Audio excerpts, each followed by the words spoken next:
There are 13 life changing steps discussed in this book. The first one is desire.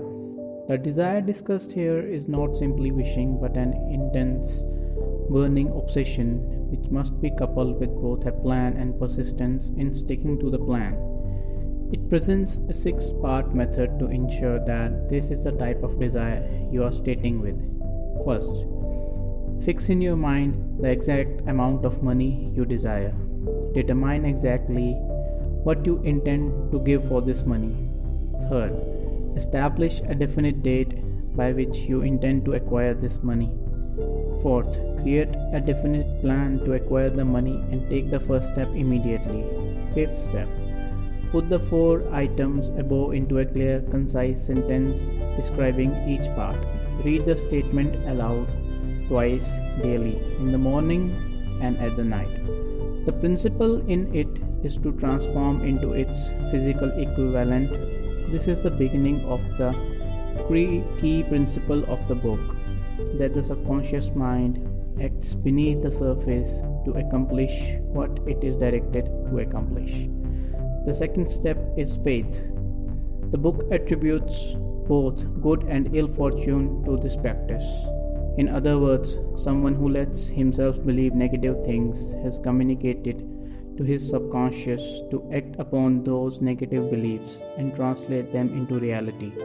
Someone who neglects this practice and allows his subconscious to go where it will risks being set up for failure by the operation of the subconscious that will continue regardless. The book recommends deceiving your subconscious in a similar way by acting as if you have already achieved whatever it is you are instructing your subconscious mind to do. The third step is auto-suggestion. Simply put, auto-suggestion is the practice of communicating to yourself using your conscious mind for the purpose of convincing your subconscious. As humans, we can exercise complete control over what reaches our subconscious mind through our 5 senses, but most often people don't exercise that control. The book recommends that twice a day, morning and night, you close your eyes, say out loud the amount of money you intend to obtain, when you intend to obtain it, and how you intend to obtain it. In addition, it contends you must write this statement down, place it where you will see in the morning and at night, and commit it to memory. This is the core of the book, combining desire with faith to successfully auto-suggest achievements to your subconscious mind. Step 4 is the specialized knowledge. In this chapter, the book finally makes a down-to-earth assertion that general knowledge itself is useless in accumulating wealth. You must have a specific knowledge and skills. How to fix a leaky faucet, diagnose a disease, build a financial model, etc. in order to add value and be paid for it. While this is a commonly misunderstood principle, it should be evident to anyone that general education does not correlate with wealth. Instead, specific knowledge applied to specific tasks is what actually leads to money. Of course, you don't necessarily need to have the specific knowledge in your own head.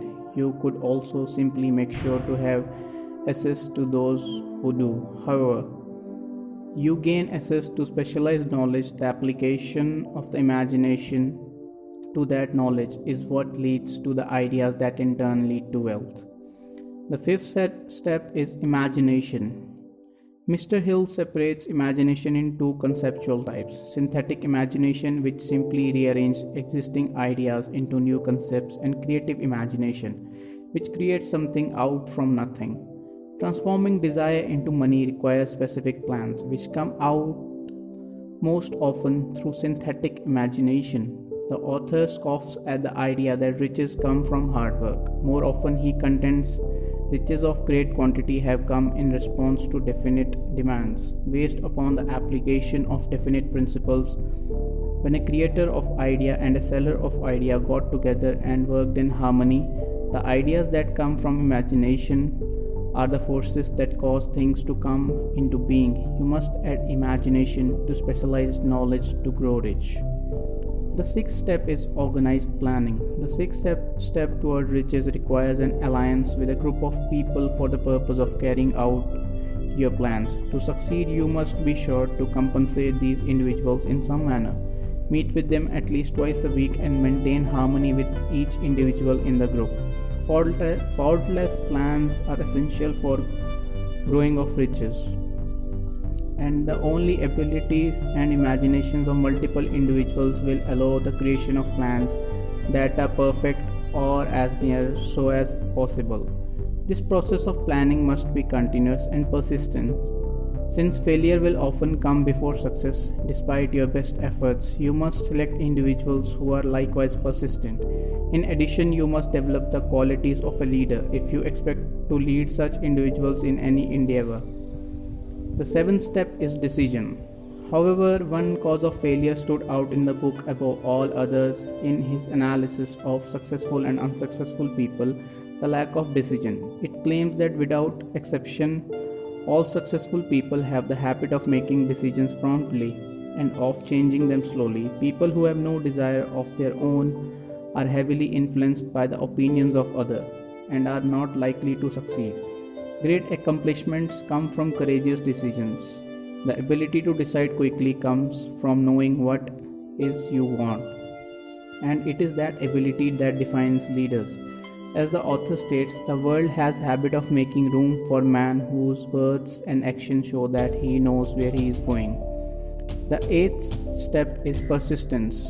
The addition of willpower to desire is the basis of persistence, which must be applied to other principles in this book in order to grow rich. Persistence is a state of mind that can be cultivated by having definiteness of purpose, desire, self-reliance, definiteness of plans, accurate knowledge, cooperation, willpower, and habit. The ninth step is power of mastermind. In this chapter, the book delves further into the necessity and power of the mastermind discussed earlier, discussing both the economic and psychic features of having such a group of individuals to support you. The economic is simple, as discussed earlier. The combination of experience and brain power is a serious economic advantage. The 10th step is the mastery of sex transmutation. Just when you thought it couldn't get any weirder, this chapter takes the prize for most bizarre title. Actually, the concept is fairly simple. Because sexual desire is the most powerful human desire, the exercising of willpower to redirect this compulsion from physical expression to another productive purpose or creative outlet is an extremely powerful tool. As the book puts it, when driven by this desire, men develop keenness of imagination, courage, willpower, persistence, and creative ability unknown to them at other times. The 11th step is the subconscious mind, which is the connecting link. Specifically addressing the central subject, the book reminds us that directing the subconscious mind via the other principles discussed throughout this book is something that can be done only through habit. To grow rich, you must continually draw upon the positive emotions rather than allow your mind to dwell on negative ones. Faith cannot exist with fear. The 12th step is the brain, a broadcasting and receiving station for thought. In this chapter, the book reiterates the principle discussed earlier from the perspective of the brain's role in the process, and it says how everything is driven by the brain and how to use it to maximum by certain meditation and self-control techniques to obtain the best results in the field. The last step is the sixth sense, which is the door to the temple of wisdom. The sixth sense is defined that portion of the subconscious mind which has been referred to as creative imagination, through which you will be warned of impending dangers in time to avoid them and notified of opportunities in time to embrace them. These are all the steps in Think and Grow Rich. Hope you find it beneficial for you. Thank you.